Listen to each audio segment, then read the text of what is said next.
말씀 함께 보겠습니다. 58편입니다.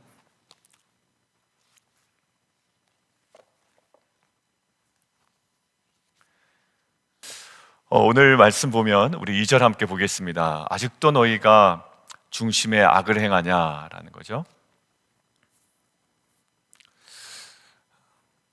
지금 이 사람들의 특징이 지금 몇 가지로 묘사되어 있습니다. 중심에서부터 악을 행하고 있습니다. 손은요, 폭력을 달아주고 있습니다. 3절, 입은요, 거짓을 말하고 있습니다. 자, 중심에서부터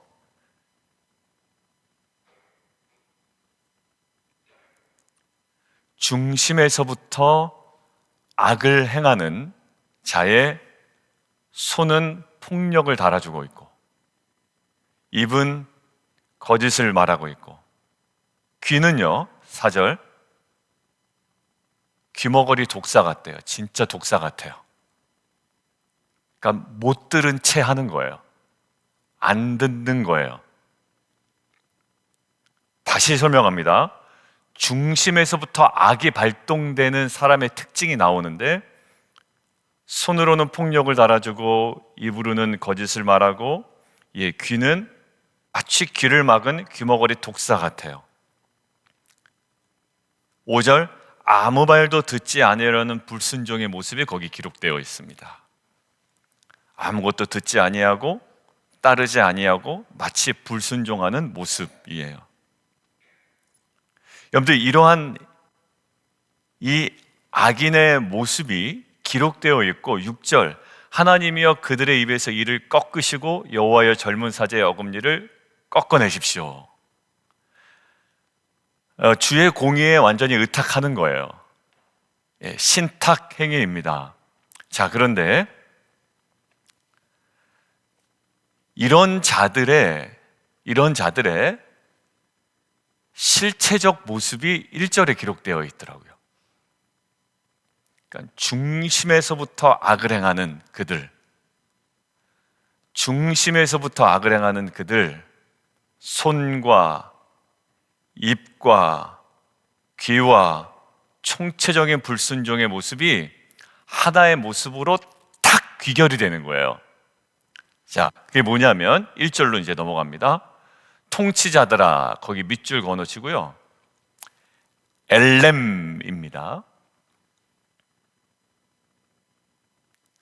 이 엘렘이라는 뜻은 잠잠하다라는 뜻이에요. 조금 더 풀어서 설명하면, 공의를 말해야 할 사람이 책임을 회피하는 침묵에 대해서 탄식하는 표현이라고요. 통치자들아 라고 할 때 엘렘, 탄식의 소리인데 무엇에 대한 탄식? 공의를 말해야 할 사람이 책임을 회피하는 침묵에 대한 탄식이란 말이에요. 근데 사실 이것은 아일이라는 강자에 대한 복수입니다. 막 그렇게 쓰였을 거예요. 통치자들아 라고 하는데, 근데 거기에 지울 수 없는 그 의미가, 그런 의미가 있다는 얘기예요. 그런데 이것을 간과할 수가 없는 것이, 가볍게 볼 수가 없는 것이, 오늘 1절의 통치자들에 대한 평가가 어떤 평가로 되어 있냐면 그대로 되어 있습니다. 방금 제가 이야기한 대로. 정의를 말해야 하거늘 어찌 잠잠하냐. 너희가 올바르게 판결해야 하거늘 어찌 잠잠하냐. 저는 밑줄을 거놓을 수밖에 없겠죠. 어찌 잠잠하냐. 이게 오늘 큰 울림으로 다가오는 겁니다. 결국 불의한 통치자가 마음의 중심에 악이 있을 때 할 수 있는 여러 가지가 있겠죠. 뭐 온갖 나쁜 짓 다 할 수 있겠죠. 그러나 통치자는 판결을 해야 되는 사람이고 하나님의 공의를 들어야 되는 사람이기에 마음 중심에 악이 있을 때 나타날 수 있는 가장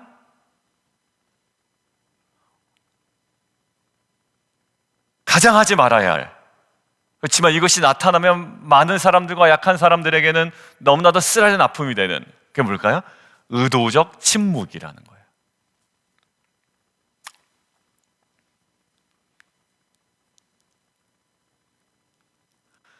오늘은 의도적 침묵이라는 이슈로 우리에게 말씀하시는 주님의 음성을 저희가 묵상해 보려고 합니다.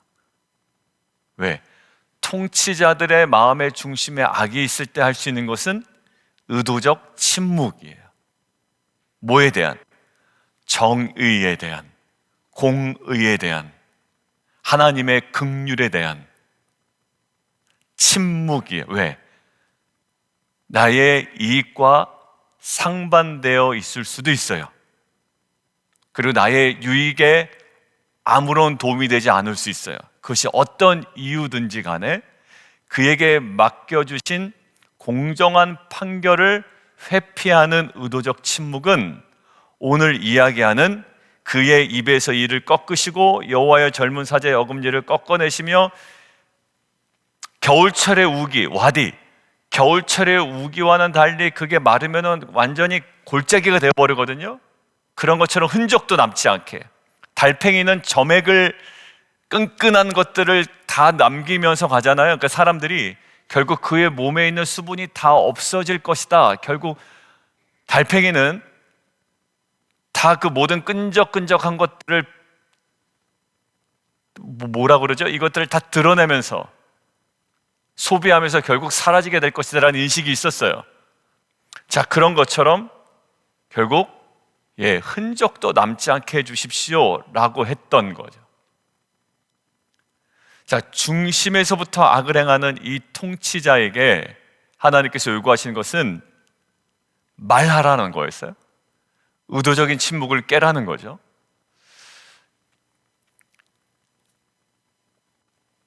사도행전에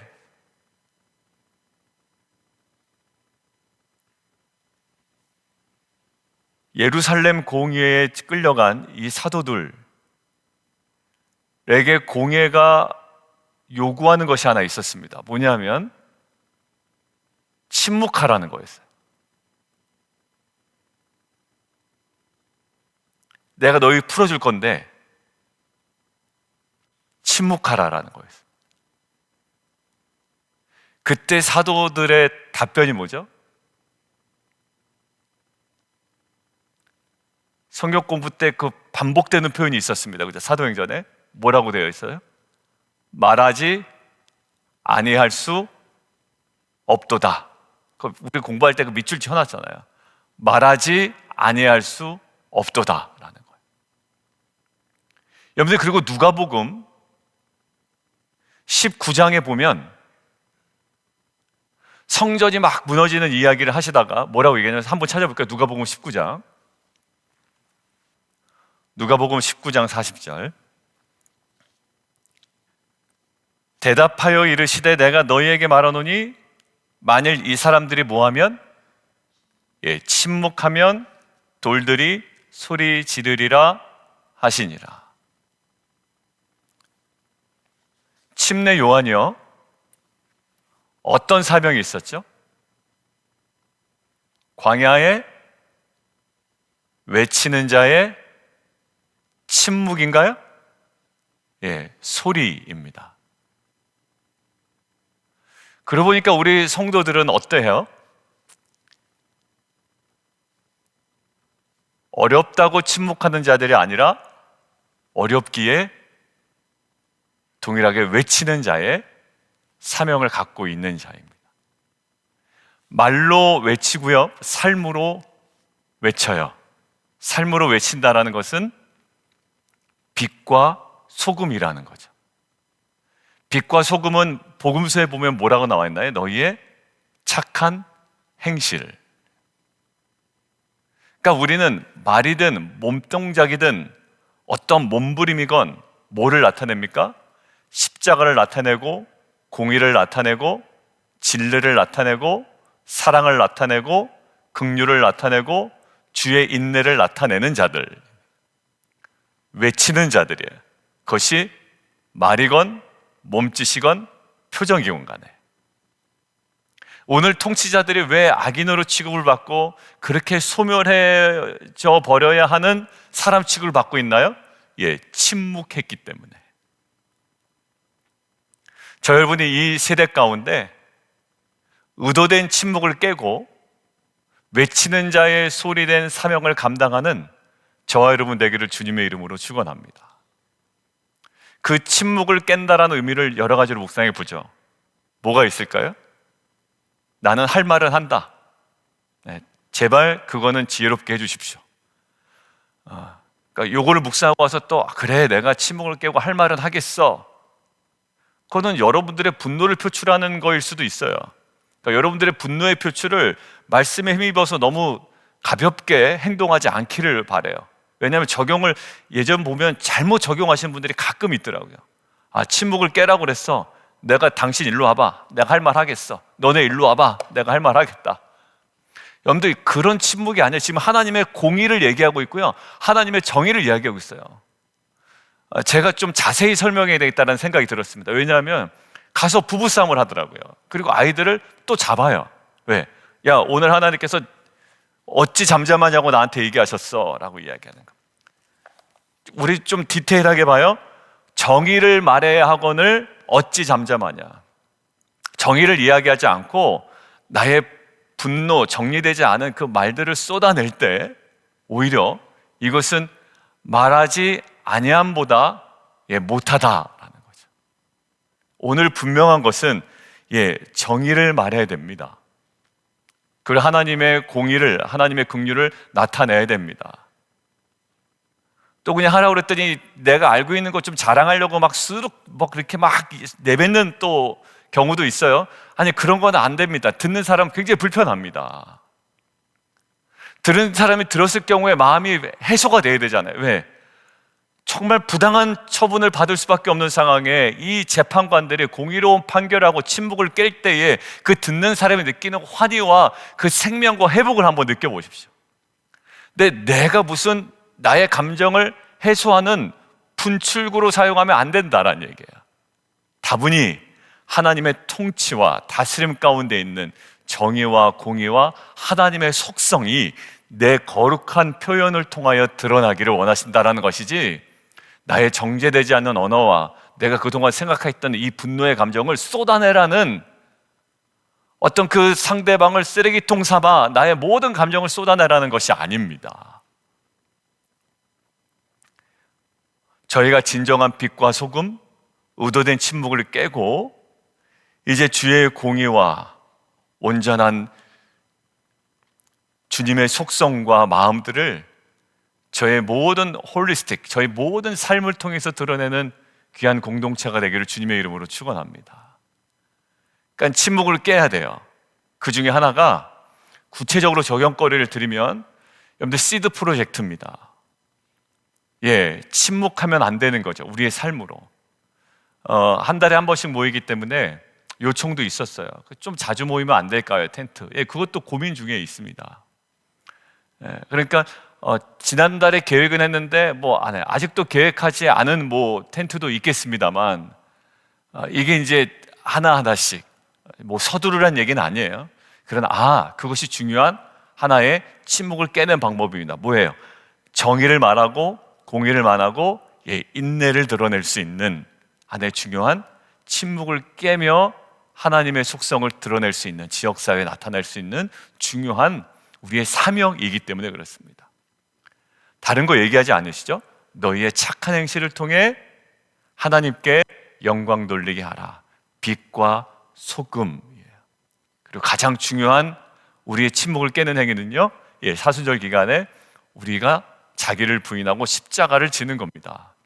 하나님의 주권 앞에 나의 주도권을 내려놓는 겁니다. 그 나의 삶이 침묵하지 않는 거룩한 삶의 모습이라고 생각이 듭니다. 저는 단순히 말을 쏟아내는 것이 아니라 우리의 삶으로 메시지를 증거하고 드러내는 삶이 되기를 원해요. 이것은 깊은 묵상이 필요해요. 서두르다 보면 오히려 전하다가 드러내다가 누구에게 강요하다가 분란만 일어나는 경우가 참 많이 봤습니다. 그러나 하나님의 정의와 공의와 긍휼과 사랑을 온전히 드러낸다면 이것은 그것을 받아들이고 이것이 향유되어지는 공동체에게 주시는 놀라운 그 생명의 은혜가 있을 줄 믿습니다.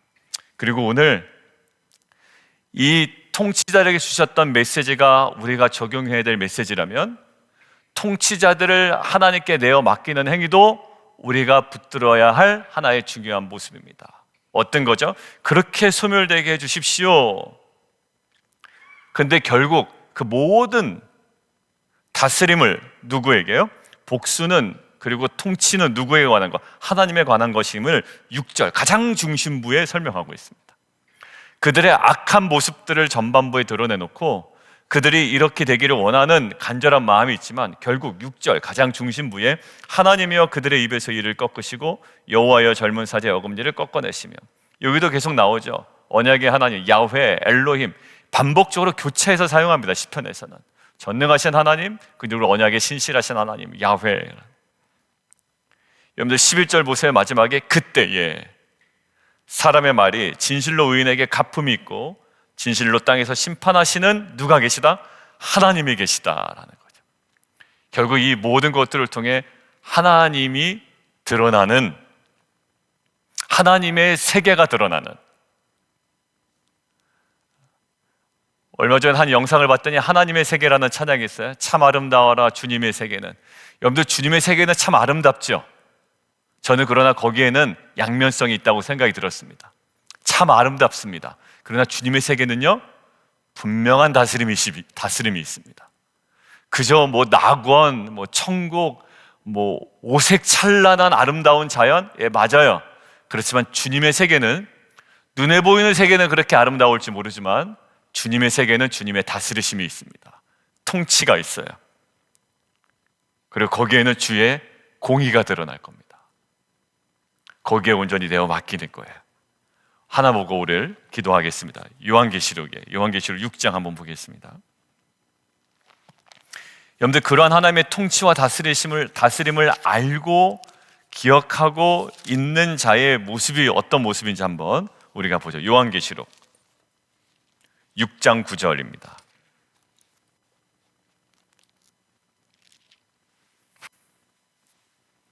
9절에서 11절입니다. 같이 한번 읽을까요? 요한계시록 6장 9절에 11절 시작.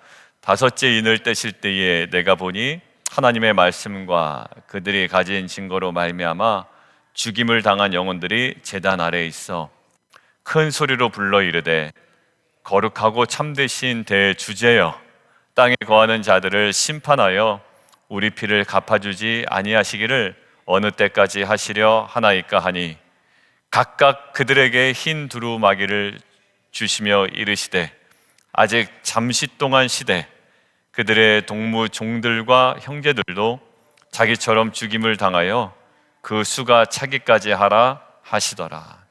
예, 여기서 선명하게 이야기를 합니다. 하나님께 간구를 드리죠. 그대로 갚아달라고 이야기를 합니다. 네, 여기에 분명히 이렇게 할 수 있는 중요한 근거가요, 거기 외침 속에 있습니다. 거룩하고 참되신 10절 대주제여.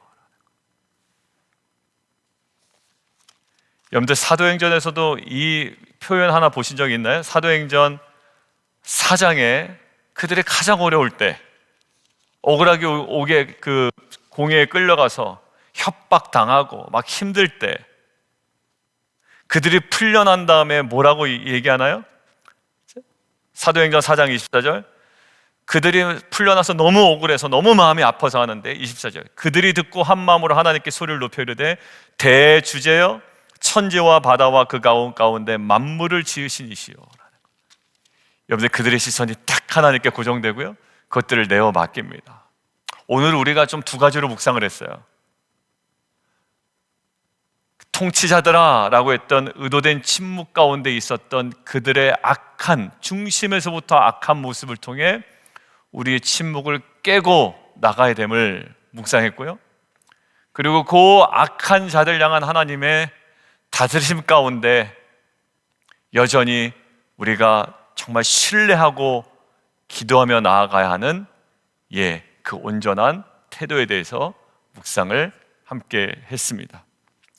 우리의 삶의 메시지로 침묵을 깨고 하나님의 공의와 하나님의 의와 사랑과 긍휼과 인내를 드러내는 공동체가 되기를 원하고요.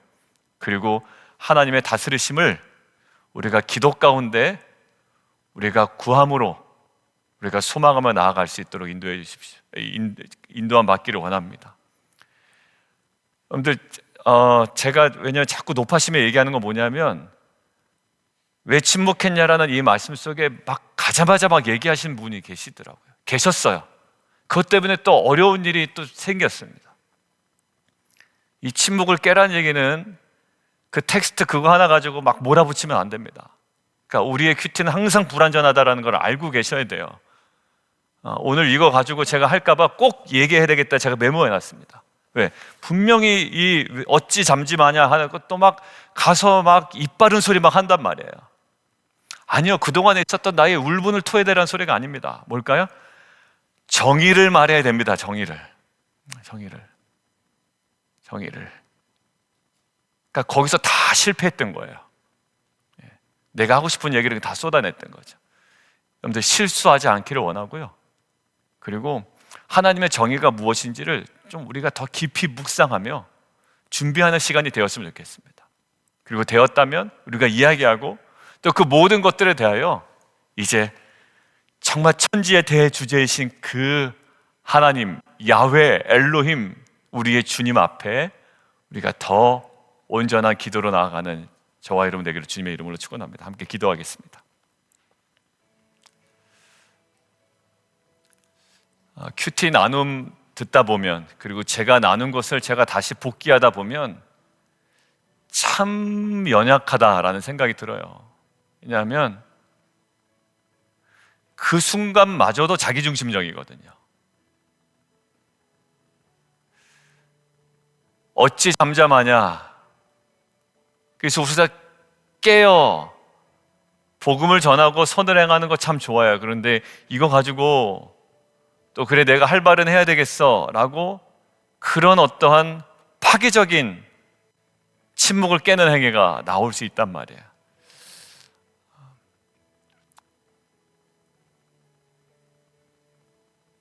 하나님의 정의를 우리가 온전히 드러내는, 그리고 그 생명의 복음을 온전히 전파하는, 그리고 침례 요한처럼 광야에 외치는 자의 소리와 같은 거룩한 사명을 감당하는 그러한 빛과 소금이 되기를 원합니다. 그것이 가정이든지 어디든지 상관없어요. 우리에게 보여주시고 그동안 품게 하셨던 그 대상이 누구든지 환경이 어디든지 하나님 의도된 침묵을 깨고 하나님의 마음과 속성을 온전히 드러내는 귀한 공동체 되게 도와주십시오. 우리 함께 이 부분만 가지고 기도하며 나아가도록 하겠습니다. 주님을 한번 부르고 기도해요.